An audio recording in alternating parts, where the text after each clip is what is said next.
Acara peresmian rumah sakit milik Dr. Aksan berlangsung meriah. Para tamu undangan hadir, suasana penuh kebanggaan dan harapan baru. Fatan berdiri di barisan depan sebagai salah satu sosok yang ikut berkontribusi dalam perjalanan panjang itu. Di sisi lain, Kansa turut hadir dengan perasaan bangga melihat orang-orang yang ia sayangi mencapai titik penting dalam hidup mereka.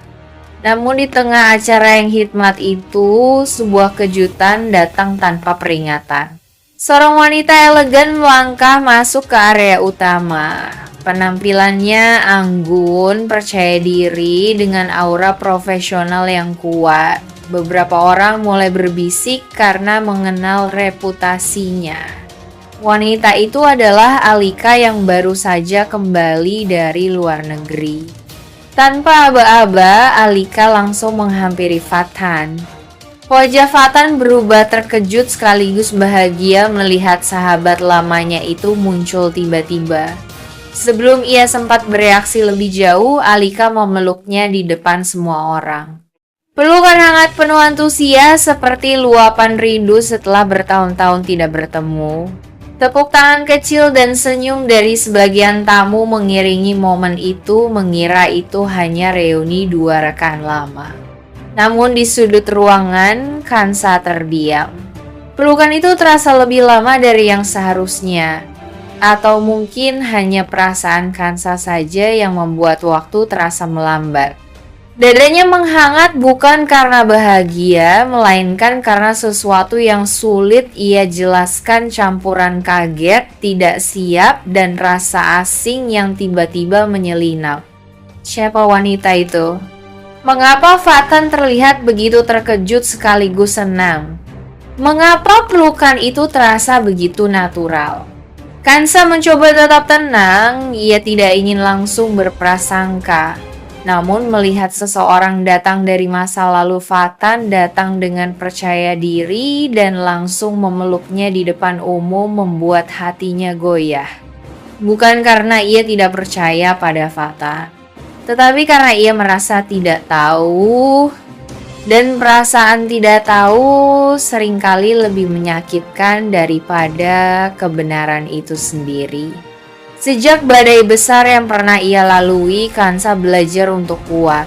Tetapi kejadian ini bukan tentang kejahatan atau fitnah. Ini tentang rasa aman dalam hubungan, tentang bagaimana masa lalu bisa muncul tiba-tiba dan menguji kepercayaan yang sedang dibangun. Di tengah gemerlap acara peresmian itu, senyum Kansa tetap terpasang. Namun di dalam hatinya, sebuah pertanyaan mulai tumbuh dan ujian baru perlahan dimulai. Melihat perubahan raut wajah Kansa dari kejauhan, Fatan akhirnya menyadari bahwa momen spontan tadi bisa menimbulkan salah paham. Ia segera menggenggam tangan Kansa dengan tenang lalu mengajaknya mendekat ke hadapan Alika.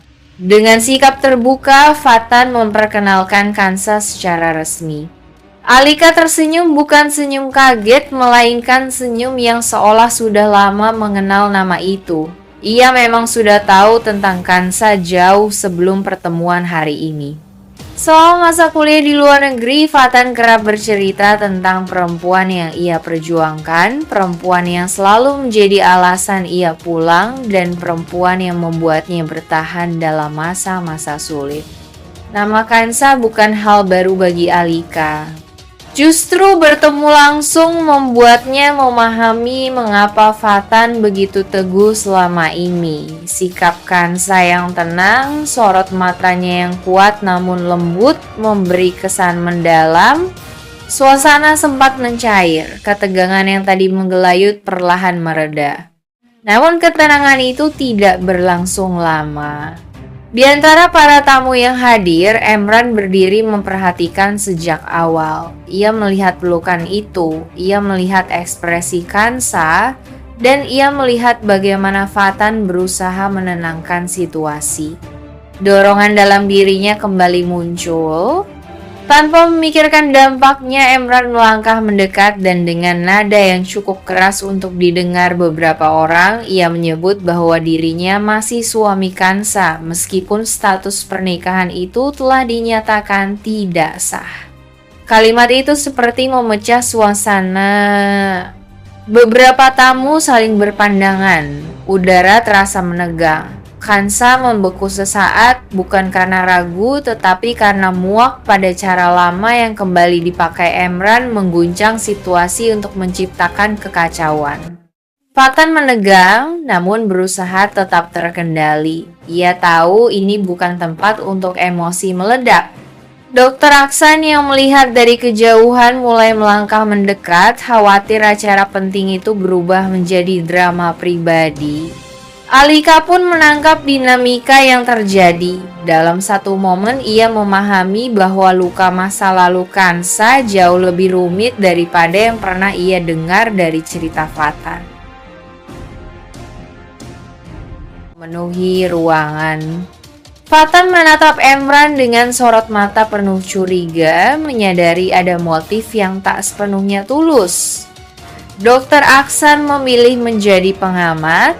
Funi tampak resah. Sementara Kansa berdiri tenang, tak lagi mudah terseret arus emosi orang lain. Namun, Oma menangkap sesuatu yang lebih dalam.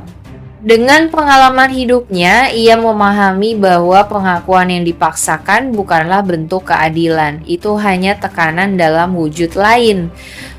Tanpa banyak bicara, ia mengambil ponselnya dan menghubungi pihak berwenang, melaporkan adanya unsur paksaan dalam situasi tersebut. Tak berselang lama, aparat datang. Ketegangan meningkat. Monica tak dapat lagi menghindar. Selain persoalan kecelakaan yang mulai terkuak, tindakannya membiarkan orang lain menanggung kesalahan kini turut menjadi sorotan hukum. Proses resmi pun dimulai. Monica akhirnya dibawa untuk menjalani pertanggungjawaban secara sah. Bukan lagi adegan penuh drama, bukan sekadar pengakuan karena terdesak, melainkan konsekuensi nyata sesuai aturan hukum. Emran terdiam, niatnya untuk memperoleh simpati justru berbalik menjadi pelajaran pahit. Ia mulai memahami bahwa keadilan bukan sesuatu yang bisa direkayasa demi kepentingan pribadi.